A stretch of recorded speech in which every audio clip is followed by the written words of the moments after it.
안녕하세요. 저는 춘천에 사는 40대 후반 여성입니다. 여러분은 음식 먹을 때 어떤 맛을 제일 좋아하세요? 전 어렸을 때 매운 걸 그렇게 좋아했어요. 근데 매운맛이라는 게 통증이라고 하더라고요. 얼얼할 정도로 감각을 못 느낀다는 말인 거죠. 전 20살까지는 사는 게 달콤하고 아주 개운했던 것 같아요. 근데 성인이 된 뒤 한 10년 넘게는 맵다 못해 얼얼했던 것 같습니다. 지금은 입맛이 변해서 매운 걸 잘 못 먹어요. 살맛이 나니까 입맛도 돌고 건강 음식만 찾아 먹게 되네요.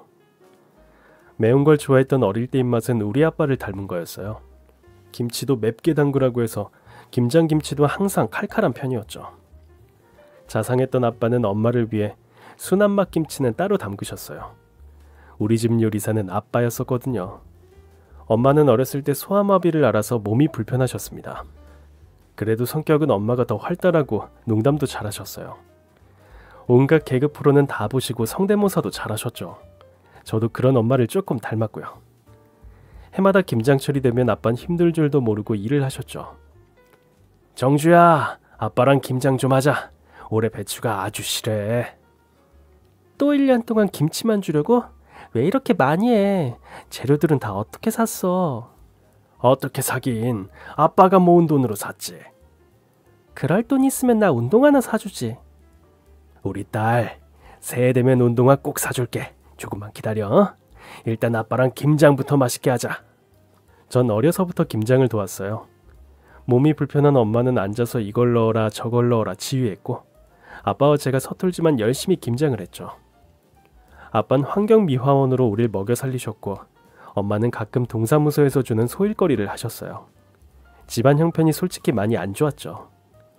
없는 살림에 김장을 꼭 했던 건 김치가 거의 유일한 반찬이었기 때문입니다. 아빠는 이 김장을 위해 1년 내내 따로 돈을 모으셨죠. 저희 집은 동네에서도 없이 사는 집으로 유명했어요. 가난한데 부부 금슬은 좋다, 웃음이 넘친다, 그런 얘긴 많이 듣고 살았죠.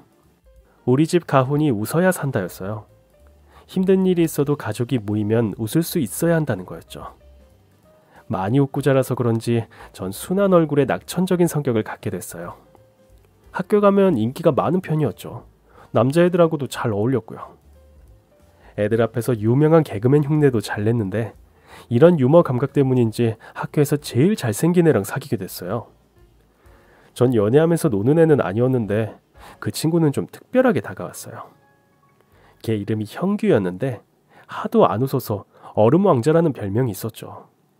얼굴은 하얀 게 눈은 또 얼마나 큰지 가까이서 보면 와 소리가 절로 났어요. 잘 안 웃으니까 인상이 차가워서 신비스럽다는 인상도 있었죠.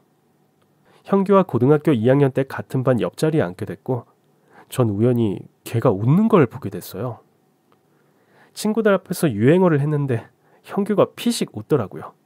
너무 깜짝 놀라서 물었죠. 주형규, 너도 웃을 줄 알아? 근데 언제 웃었냐는 듯이 표정을 싹 바꾸더라고요. 그리고 알게 됐죠. 형규가 저 있을 때만 웃는다는 것을요. 잘생긴 애가 웃기까지 하니까 눈이 부시더라고요. 이상한 건 저랑 있을 때만 소리내서 웃는 거였어요. 제가 하는 짓이 귀엽다면서요. 애들이 제 말을 안 믿을 정도였어요. 형규는 웃을 줄 모르는 앤데 꿈꾼 거 아니냐고 할 정도였죠. 알고 보니까 형규는 밝은 성격을 가진 절 좋아하고 있었대요. 고백받고 저도 형규한테 확 끌렸고요. 그러나 저희는 공통점이 많진 않았어요.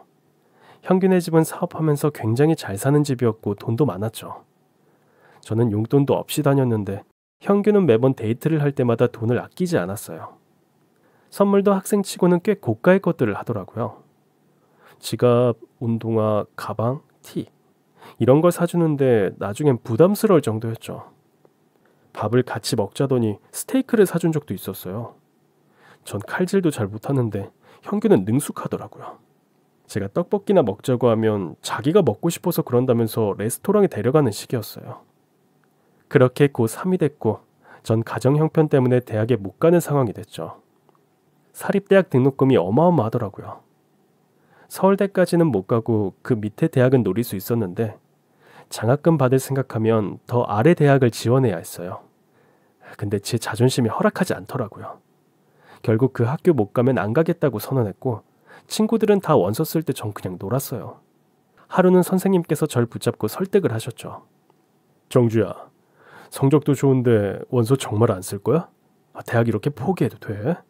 너 같은 애가 대학을 안 가면 어떻게 하니? 선생님, 저 그냥 포기할래요. 집안 형편에 제가 가고 싶은 대학 지금은 꿈도 못 꿔요. 돈 벌어서 나중에 갈게요. 공부머리 어디 가는 거 아니잖아요. 대학 등록금의 책값, 용돈을 생각하지 않을 수가 없었어요. 직장 다니면서 돈 좀 벌다가 생활이 안정되면 다시 도전하고 싶었죠. 아버지는 공부에도 때가 있는 거라고 하셨지만 끝내 제 뜻을 꺾진 못하셨어요. 아빠, 나 어린애 아니야. 우리 집 사정 뻔히 아는데 어떻게 대학을 가. 나 꼭 가고 싶은 대학이 있는데 거기 돈 벌어서 갈 거야. 일단 월급 받으면서 일하고 엄마 아빠 집도 사들인 다음에 대학 갈래. 우리 생활비도 모자라잖아. 이 녀석아, 무슨 집이고 생활비야. 아빠가 더 노력할 테니까 대학 가. 나중에 후회해. 부모님, 선생님, 형규까지 말렸지만 전 완강하게 버텼고 원서 한 장 안 쓰고 졸업을 했습니다. 일단 꼬박꼬박 월급 받을 수 있는 곳에 취업했어요. 첫 월급 받았을 땐 정말 신났죠. 부모님 속옷 사고 형규 선물도 사줬어요. 내 이름으로 된 통장에 첫 월급이 들어왔을 때의 기분은 절대 잊지 못해요. 첫 직장 생활은 물론 쉽지 않았어요. 부서 언니들 텃세도 있었고 유부남 상사가 추파를 던져서 힘들기도 했죠. 가끔은 형규가 회사 앞으로 절 데리러 온 적이 있었어요. 그걸 보고 직장 언니들이 한마디씩 하더라고요. 저렇게 키 크고 잘생긴 대학생이 애인이냐고 하면서 그 관계 절대 오래 못 간다고 하는 분도 있었죠. 전 그런 일은 없다고, 우리 진짜 안 헤어진다고 큰 소리를 쳤어요. 근데 조금 불안한 마음도 있긴 했죠. 동네에서 고등학교 동창들을 마주치면 꼭 형규 얘기를 들었죠. 정주야, 오랜만이네. 퇴근해? 어디가? 저녁 다 됐는데. 지금 미팅하러 가는 중. 참, 너 여전히 형규랑 사귀는 거야?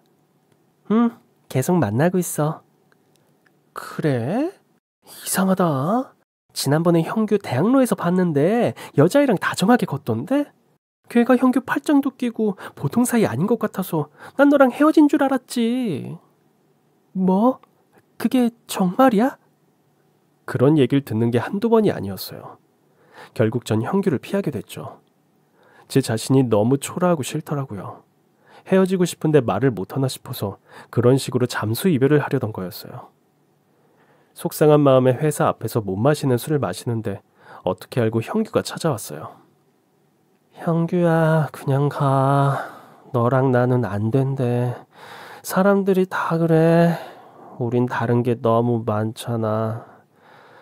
난 부잣집 아들이지만 난 가난하고, 넌 명문대 학생이지만 난 돈 벌어 집에 생활비 되는 처지고.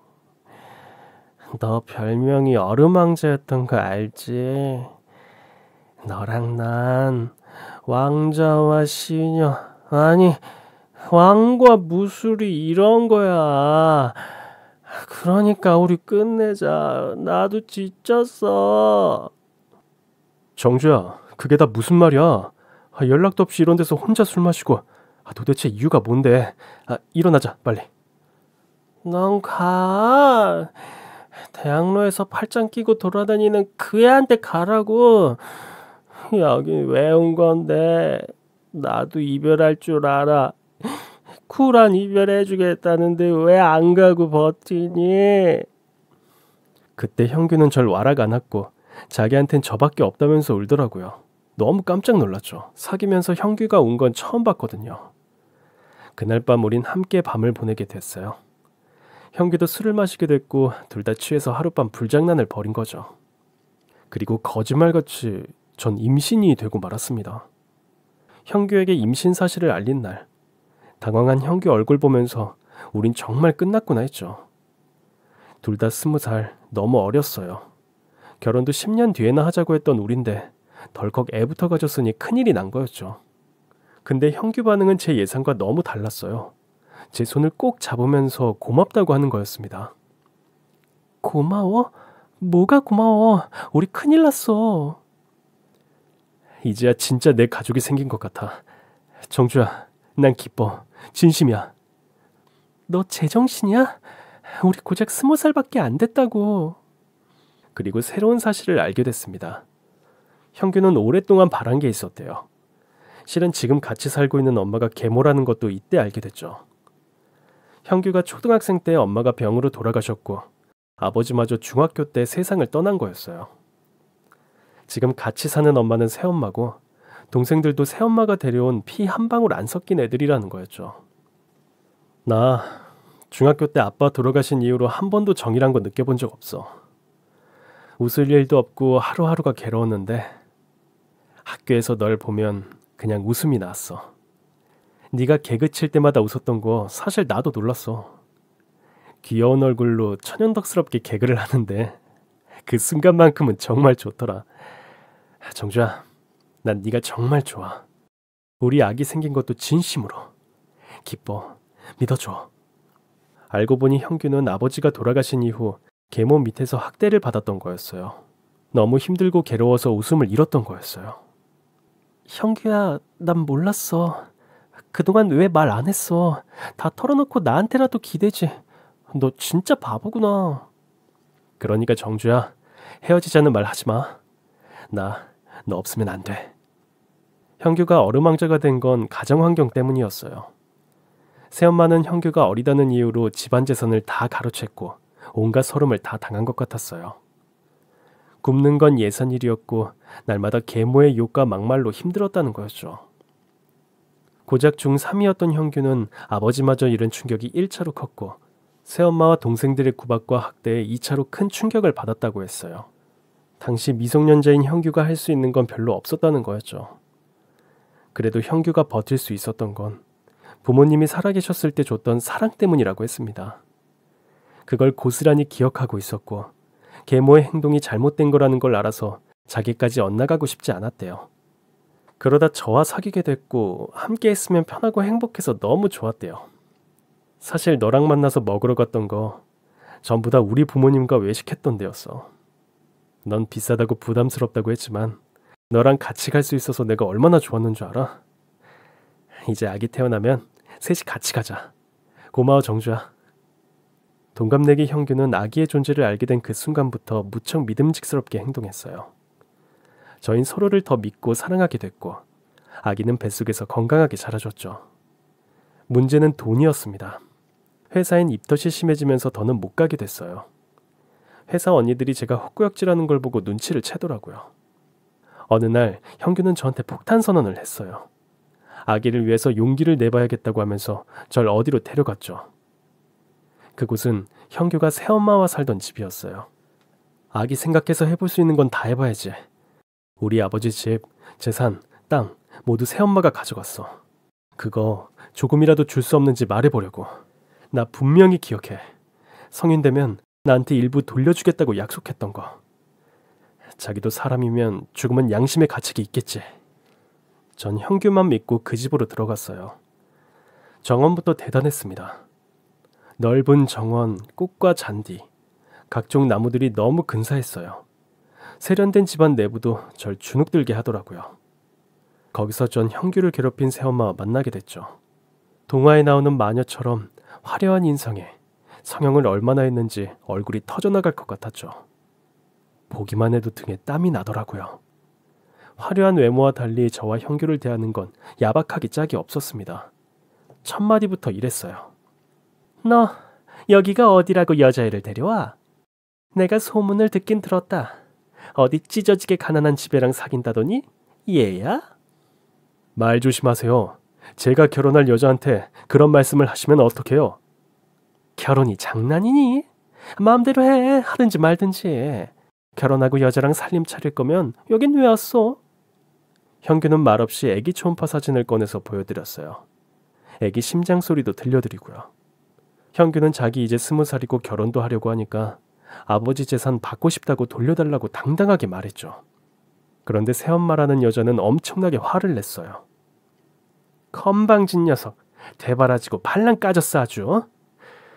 감히 돌아가신 네 아버지 재산을 달라고 해? 내가 새파랗게 젊을 때 들어와 너 키워주고 살림하느라 얼마나 힘들었는 줄 알아? 난 무슨 수로 보상받니? 나 젊은 나이에 과부 됐어. 나 하나 먹고 살기도 벅차다고. 네 동생들은 생각 안 해? 미안하지만 너희한테 줄 돈 같은 건 없다. 꿈깨. 그땐 제가 어려서 그냥 당하고 있었지만 지금은 아닙니다. 주세요. 저 아버지의 단 하나뿐인 아들이에요. 달라고요. 제가 왜 못 받아요? 그때 분명 그랬죠. 어른 되면 제 몫은 돌려주겠다고요. 새어머니 했던 말 녹음기에 녹음까지 해놨어요. 그랬더니 형규 계모는 코웃음을 치더라고요. 그깟 녹음기? 어디 한번 찾아봐라. 남아있나? 싹 다 버렸어. 이틀 전에.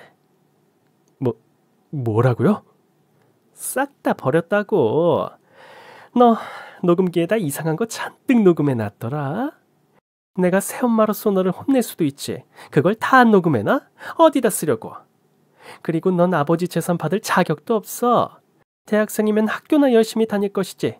여자의 임신을 시켜? 부끄러운 줄도 모르고 재산을 달라고 해? 세상 똑똑한 척은 다 하더니 네 인생도 끝났어 이제. 형규는 2층 자기 방으로 올라갔어요. 뭐가 부서지는 소리가 들리고 형규가 울부짖는 것까지 들렸죠. 잠시 후 형규는 다시 1층으로 내려왔고 제 손을 잡고 나가자고 했어요. 당신은 사람도 아니라고. 오늘 일 절대 잊지 않겠다고 형규가 그러는데 계모가 제 뒤통수에 대고 그러더라고요. 에휴, 어디서 저런 그지 같은 애를 만나서. 하여간 돈 없는 것들은 이해가 안 돼. 배운 게 없어 천박하다니까. 아줌마, 소금 가져와요. 오늘 채소 온 붙었네. 소금 좀 뿌려야겠어. 그런 모욕감은 처음이었어요. 전 집을 나오면서 눈물을 뚝뚝 흘렸죠. 이런 모욕도 처음이었지만 형규도 너무 불쌍했습니다. 전 현실적으로 생각해보자고 형규를 설득했어요. 어린 나이에 임신한 거 벼슬은 아니지 않느냐. 솔직히 자신 없다. 아이 없으면 우리 미래를 준비할 수 있는데 솔직히 후회된다고 했죠. 하지만 형규는 단호했습니다. 정주야, 혹시라도 나쁜 생각하지 마.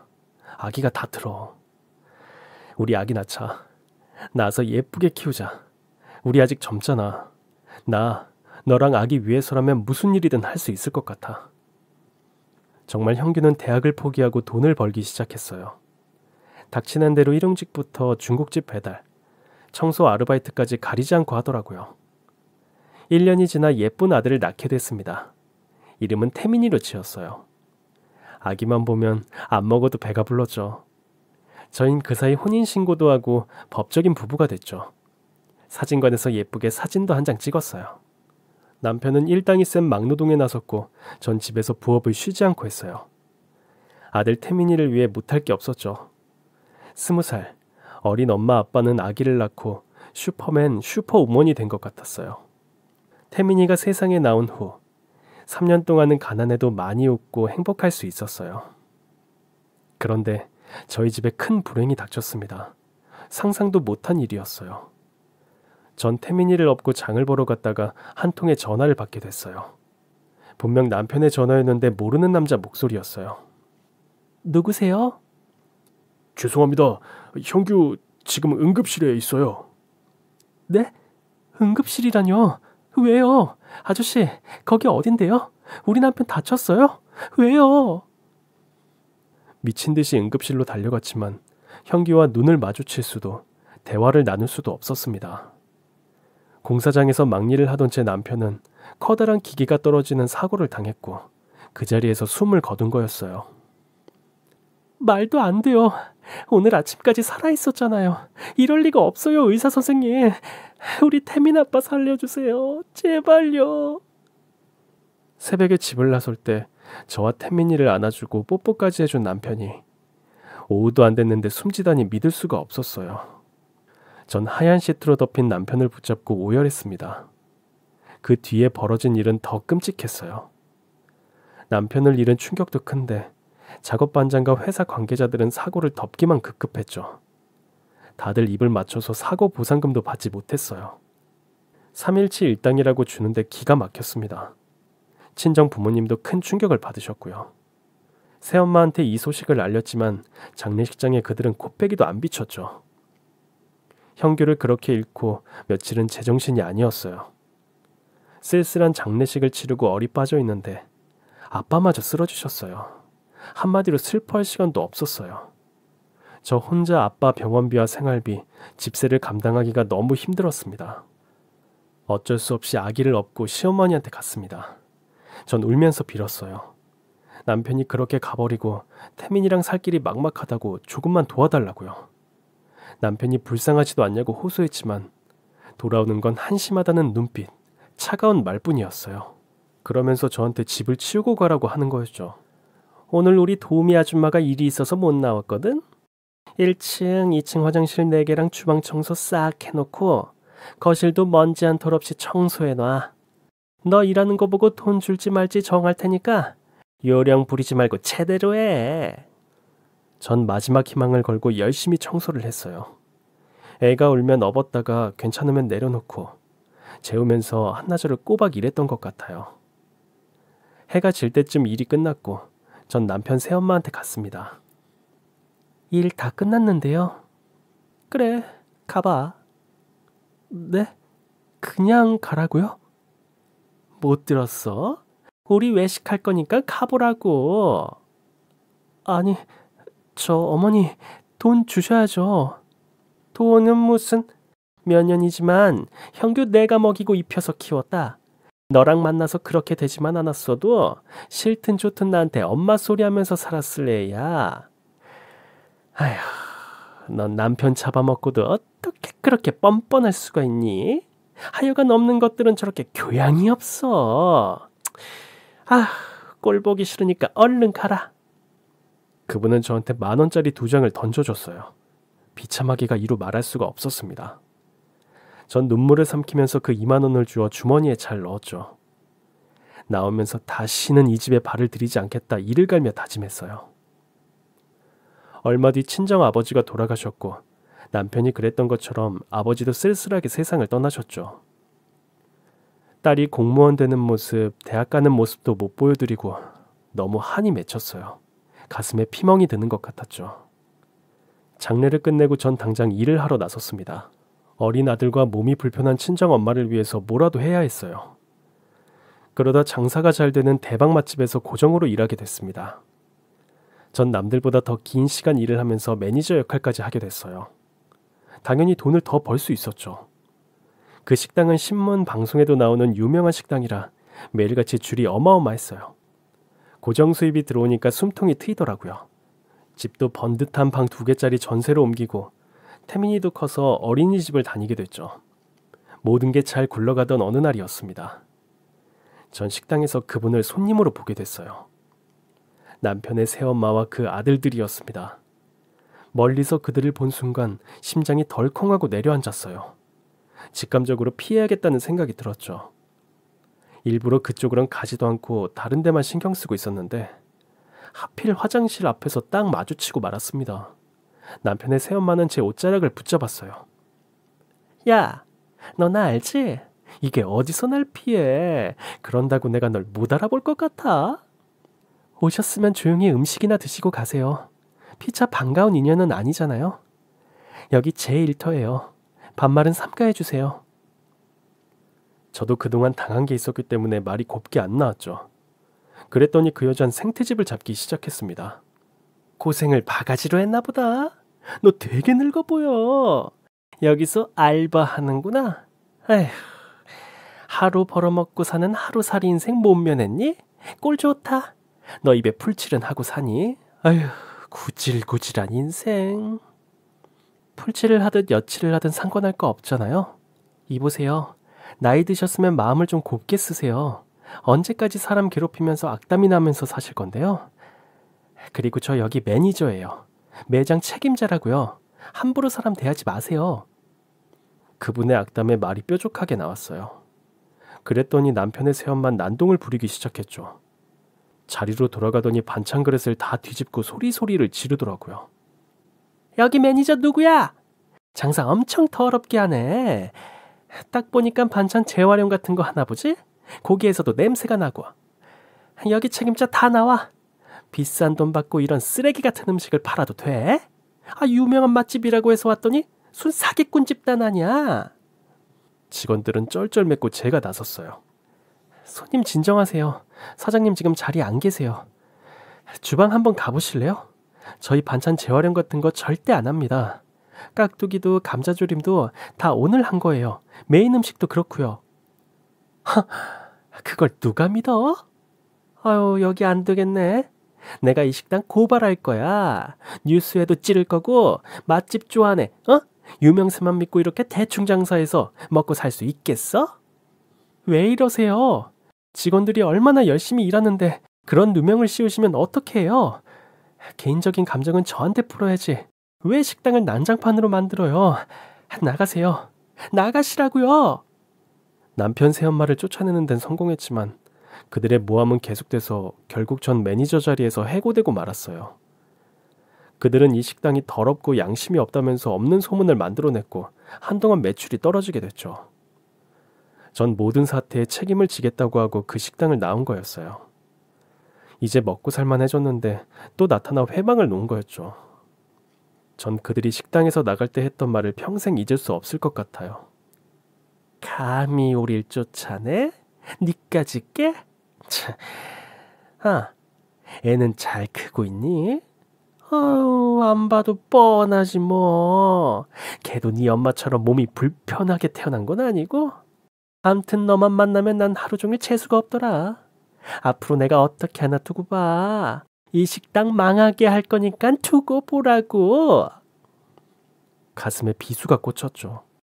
비록 식당에서 해고는 됐지만 전 더 강해지기로 마음먹었어요. 더 이상은 그 여자와 아들들한테 당하고만 살 수 없었습니다. 한평생 희생한 우리 엄마까지 모욕하다니 더 참을 수가 없었죠. 전 이를 득득 갈았고 다시는 이런 일 당하지 않겠다 결심했어요. 며칠 후 태민이를 재우는데 아이가 묻더라고요. 엄마 출근 안 하냐고요. 그래서 대답했죠.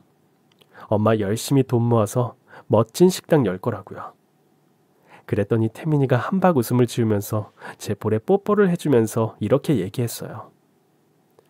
자긴 엄마가 제일 좋다면서 나중에 크면 엄마 큰 집 사줄 거라고 약속도 해줬어요.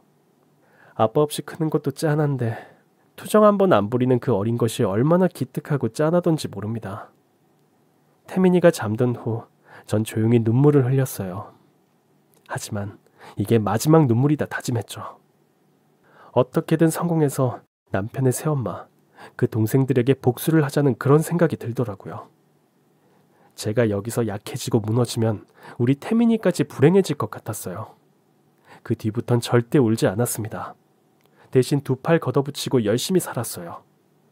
맛집에서 배운 것들로 작게라도 식당을 차리는 게 제 목표였죠. 그 사이 태민이는 초등학교에 입학했고 연로한 할머니를 보살피는 역할까지 도맡게 됐어요. 일찍 처리된 것 같아 마음이 아팠지만 착한 제 아빠를 생각하면 태민이가 그러는 게 당연하다는 생각도 들었죠. 시간은 흘러 정말 식당을 개업하게 됐고 장사는 진짜 잘 됐어요. 몸은 고돼도 돈 버는 재미가 너무 쏠쏠해서 신나게 일을 했던 것 같습니다. 작게 시작한 식당을 2번이나 넓히게 됐고 제 나이도 40이 되어갔습니다. 그 사이 친정어머니는 돌아가셨고 40줄에 들어서니 우리 태민이도 거의 성인이 됐죠. 조금씩 제 삶도 안정돼 갔어요. 죽기 살기로 노력하다 보니 이런 날도 오는구나. 여유를 갖고 돌아볼 수도 있었죠. 장사를 하면서 단골들이랑도 친해지고 주변 상인들분과도 친분을 쌓았는데 하루는 이런 얘기를 들었어요. 남편이 어릴 때 새엄마한테 아버지 재산을 다 빼앗겼다. 그래서 태민이랑 고생을 많이 했다는 사연을 듣더니 소송을 해보라는 거였죠. 이제 먹고 살만 해줬으니까 좀 알아보면 어때? 그때 죽은 남편이 어리고 뭘 몰라서 다 뺏긴 거잖아. 엄연히 친자인데. 남편 유산 이제라도 소송 통해서 받을 수 있지 않을까? 시간이 이렇게 지났는데 그게 가능할까? 내가 아는 변호사 있는데 한번 가볼래? 상속, 유산 부분에서 아주 유명해. 그렇게 전 변호사를 소개받아 상담을 갖고 뜻밖의 말을 듣게 됐어요. 변호사는 전후 사정을 자세히 알아보더니 받을 수 있는 돈이라고 하더라고요. 소송을 걸게 되면 들게 될 시간과 비용까지 설명을 듣고 사무실에 나섰습니다. 그 길로 남편이 살던 그 집을 찾아갔어요. 오래전의 기억으로도 찾아갈 수가 있었죠. 가는데 눈시울이 자꾸 뜨거워지더라고요. 남편과의 추억이 생각나 아련하기도 하고 마음이 안 좋았죠. 갔더니 남편 새엄마와 동생들은 이사가고 새 주인이 살고 있더라고요. 부동산에 물어보니까 이사 나간 것도 꽤 됐다고 하더라고요. 전 고민에 빠졌습니다. 소송을 하면 다시 남편 새엄마를 봐야 하는데 그분한테 들었던 막말과 모욕이 또다시 떠올랐어요. 남편의 재산을 찾는 과정에서 다시 그 모욕을 겪으려니 자신이 없더라고요. 제가 고민된다고 하니까 친구가 저한테 이런 말을 해줬어요. 태민 엄마, 지금 이렇게 잘 사는데 긁어부스럼 만들 건 뭐 있어. 소송 재판이란 게 어떻게 해도 진흙탕 싸움인데 감당할 수 있겠어? 억울한 부분도 있지만 난 포기했으면 좋겠네. 자기 소송 때문에 스트레스 받아서 쓰러지기라도 하면 태민이는 어떡해? 식당 직원들은 또 어떡하고? 듣고 보니 일리가 있는 말이었어요. 태민이도 그렇고 전 지금 큰 식당의 대표였죠. 소송 과정에서 잃는 것이 더 크다면 굳이 밀어붙일 이유가 없다는 생각이 들었어요. 고민 끝에 결국 소송은 포기하게 됐습니다.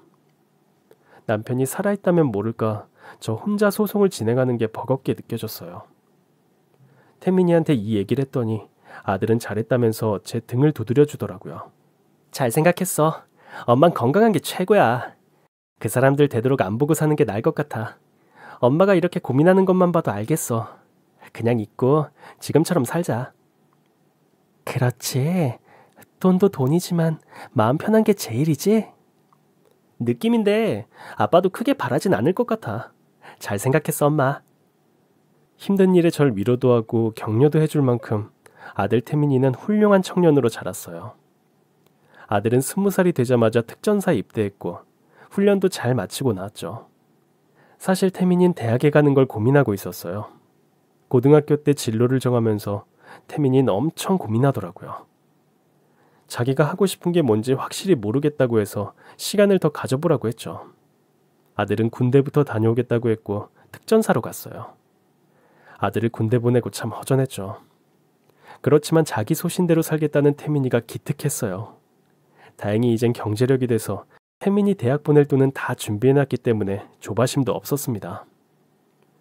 제대하고 나온 태민이는 더 멋진 청년이 돼 있었죠. 나오자마자 엄마인 저를 꼭 안아주는데 남편 생각이 얼마나 났는지 몰라요. 이렇게나 씩씩하고 늠름한 아들을 혼자 보기 아까웠습니다. 그런데 전역한 뒤 며칠 후 아들은 뜻밖의 일로 사람들의 주목을 받게 됐어요. 한밤중에 집에 오는 길이었대요.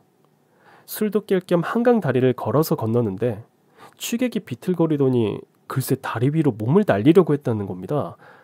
그걸 보고 태민이는 취객에게 달려들었고 그 사람이 다리 밑으로 떨어지는 걸 간신히 막을 수 있었대요.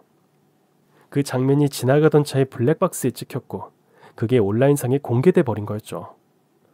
반응이 엄청났고 곧 매스컴에서 우리 태민이를 찾기 시작했어요. 아들은 고민하다가 딱 한 곳의 방송사와 인터뷰를 했는데 그때부터 더 난리가 나게 됐죠. 우리 태민이의 외모로 화제는 더 커졌어요. 훈훈한 외모와 큰 키, 훤칠한 모습에 갑자기 연예 기획사에서 연락이 오기 시작했어요. 처음엔 당연히 장난인 줄 알았습니다. 사기인 줄 알고 오해도 많이 했고요. 그런데 아니었어요. 식당엔 유명 기획사에서 사람들이 와서 진을 치고 있었죠. 모델 제의가 가장 많았어요. 전 그분들한테 정성껏 밥은 해드렸지만 태민이 일에 감나라 배나라 하고 싶진 않았어요. 아들과 직접 이야기해보시라고 했죠. 어머니께서 말 좀 잘해주세요. 저희 베스트 기획인데 유명 모델들 다 저희 식구거든요.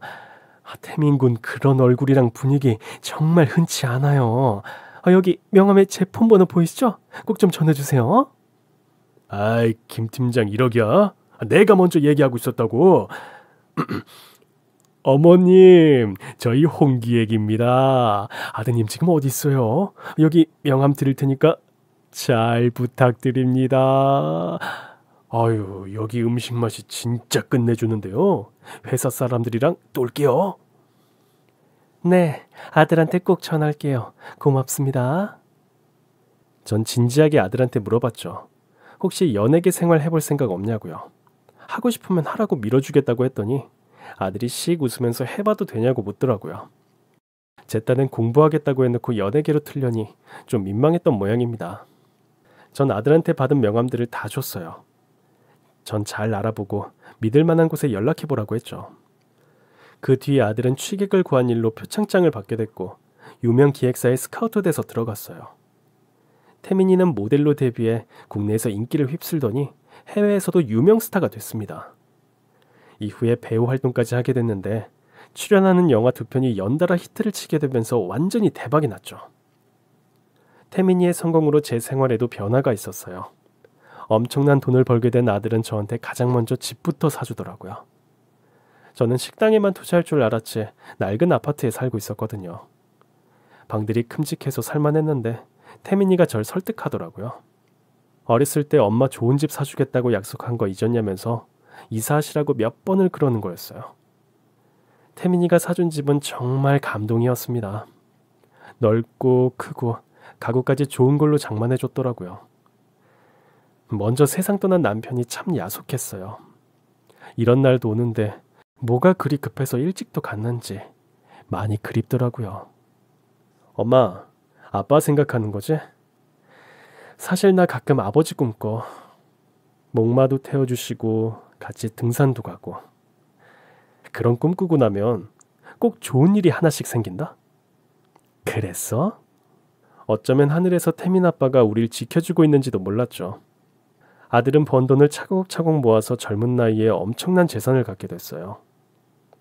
한편으론 유명해진 태민이를 보니까 고충도 있더라고요. 사생활 침해도 받고 자유롭게 다니는 것도 어려워졌어요. 유명인으로 사는 게 쉬운 일은 아니더라고요. 그래도 아들은 엇나가는 일 없이 바르게 생활했어요. 전 이 모든 상황이 너무 고맙고 감사했죠. 여유가 생긴 전 뭘 할 수 있을까 고민하다가 봉사를 해보기로 했습니다. 식당을 하니까 음식 준비에 문제가 없었죠. 우리 아들이 받는 과분한 사랑을 이렇게라도 갚고 싶었어요. 아들도 저한테 후원을 많이 해줬어요. 가끔은 기획사에서도 같이 봉사를 나와줬죠. 제 밥차는 갈 곳 없는 노인분들이 계신 공원을 찾아갔어요. 의지할 사람 없이 초라한 행색으로 계시는 분들을 보면 어려웠던 지난날이 떠올랐습니다. 가난했지만 저를 사랑으로 키워주신 친정 부모님도 생각났고요. 한 분 한 분 푸짐하게 드시도록 밥과 국 반찬을 소복하게 쌓아드렸죠. 그러던 어느 날 공원에서 그분을 뵙고 말았어요. 때마침 태민이가 기획사 식구들과 함께 봉사를 나온 날이었죠. 삐쩍 마르고 머리가 하얗게 센 할머니가 식판을 들고 다가오는 게 보였어요. 보자마자 전 알 수 있었죠. 그분은 남편의 새엄마였습니다. 그때는 추운 겨울이라서 잠 모자와 마스크, 목도리까지 하고 있었어요. 저만 그분을 알아챈 것 같았죠. 그분이 가까이 다가왔고 전 밥을 퍼드리면서 모습을 찬찬히 살펴봤죠. 몰라보게 살이 빠져 있었고 추운 겨울인데도 더러운 옷에 옷은 얇았어요. 더러운 손톱에 얼룩진 얼굴, 오랫동안 씻지도 못한 것 같았죠. 전 물었어요. 겨울 점퍼 없으세요? 날이 이렇게 추운데 얇은 가을옷 걸치고 계시잖아요. 없어요. 고기 좀 더 주세요. 내가 고기를 참 좋아해. 고기를 오래 못 먹었거든. 쌀밥도. 국은 뭐야? 미역국이야? 전 제육볶음과 미역국을 한 국자 푸짐하게 떠서 드렸어요. 그분은 끝내 절 알아보지 못하셨고 공항 구석에 가더니 허겁지겁 밥을 드시더라고요. 뒤에 기다리는 분들이 많아 정신없이 밥을 퍼드리는데 어느 순간 시선이 느껴져서 고개를 돌렸죠. 열심히 밥을 푸다 보니까 더워서 목도리랑 모자를 벗고 있었는데 남편의 새엄마가 빈 식판을 갖고 오다가 절 본 거였어요. 눈이 마주쳤고 그분은 벌어진 입을 다물지 못했죠. 그때 태민이가 제 옆에서 절 엄마라고 부르고 있었어요. 남편의 새엄마는 온 국민이 다 아는 스타가 된 태민이와 저를 번갈아 보더라고요. 무척 놀란 것 같았습니다. TV에 자주 나오는 태민이가 남편과 제 아들인 것도 몰랐던 것 같아요. 그러나 전 아는 척하지 않고 남편의 새엄마에게 물었죠. 보니까 더 먹고 싶어서 빈 식판을 들고 온 것 같았습니다. 이리 오세요. 밥 더 드려요? 고기도 남았어요. 아니요. 이제 상관없어요. 그분은 알 수 없는 말을 중얼거리더니 식판을 바닥에 던지고 막 뛰기 시작했어요. 오랫동안 노숙을 했는지 뛸 힘도 없었던 그분은 곧 넘어졌고 저한테 붙잡혔죠. 한때 저한테 온갖 모욕을 주었던 남편의 새엄마는 힘없이 길가에 넘어진 채 절 올려다봤어요. 너 맞냐? 네, 일어나세요. 제 손 잡으세요. 됐다. 가라 그냥. 그분은 절 보기가 창피하고 자존심이 상한 것 같았죠. 끝내 제 손을 안 잡더라고요. 이렇게 살려고 나한테, 형규 씨한테 그렇게 모질게 굴었어요? 내가 그랬냐? 왜 모른 척해요? 다 기억하시잖아요. 어때요? 돈 없이 살아보니까 어떠냐고요? 미안하다. 내가 잘못했다. 뭐가 미안해요? 난 당신한테 진심 같은 마음 있다고 생각 안 해요. 갑자기 남편의 새어머니가 제 바지를 잡더라고요. 너 잘 산다며? 아들도 유명해졌다며? 제가 우리 형규 아들이냐? 저 유명한 총각이 네 아들이었어? 보다시피 난 아무것도 없다. 그 짓꼴을 못 면하고 살아. 나 한 번만 살려다오. 너 돈 많다면서. 응? 나 방 한 칸 구해줄 수 없겠냐? 내가 진짜 잘할게. 형규한테 내가 모질게 한 건 맞지만 잘해준 적도 많았다. 하늘에 있는 형규 나중이라도 떳떳하게 보려면 나 방 한 칸 좀 해다오. 그 순간 전 뚜껑이 열리는 것 같았죠. 그 옛날 남편 잃고 태민이 없고 그 집에 찾아갔던 게 생각났어요. 남편 잃은 젊은 저한테 하루 종일 일 시키고 달랑 2만 원 주면서 내쫓았던 게 기억이 나더라고요. 전 주머니를 뒤져 그분한테 10,000원짜리를 몇 장 옆에 놨습니다. 택도 없는 소리 마세요. 제가 한 번만이라도 도와달라고 할 때 우리 엄마 욕보이면서 달랑 2만 원 주고 내쫓았죠? 그런 기억은 잊혀지지도 않네요. 하나하나 다 기억나요. 제가 당신을 돌볼 의무는 없는 것 같네요. 여기 돈 있으니까 이걸로 겨울옷이라도 하나 사 입어요. 길에서 얼어 죽지 않으려면. 그리고 우리 태민이한테 아는 척 하지 마세요. 태민이 그쪽이 나랑 형규 씨한테 한 행동 다 알고 있어. 망신 당하지 않으려면 여기서 조용히 물러나요. 돈 좋아하고 남 망하는 거 즐기던 남편의 새엄마는 끝내 제 얼굴을 보지 못했습니다. 칼바람이 부는 날 길바닥에 고개를 숙인 채 죄인처럼 있었죠. 태민이가 절 부르면서 무슨 일인지 물었어요. 아니야. 옷을 너무 춥게 입으셔서 엄마가 돈 좀 드렸어. 기다리는 분들 많으니까 얼른 나눠드리자. 가자 태민아. 전 다시 밥차로 돌아와 열심히 봉사를 하고 그곳을 떠났어요. 차에서 보니까 남편의 새엄마는 어디론가 사라지고 없었죠.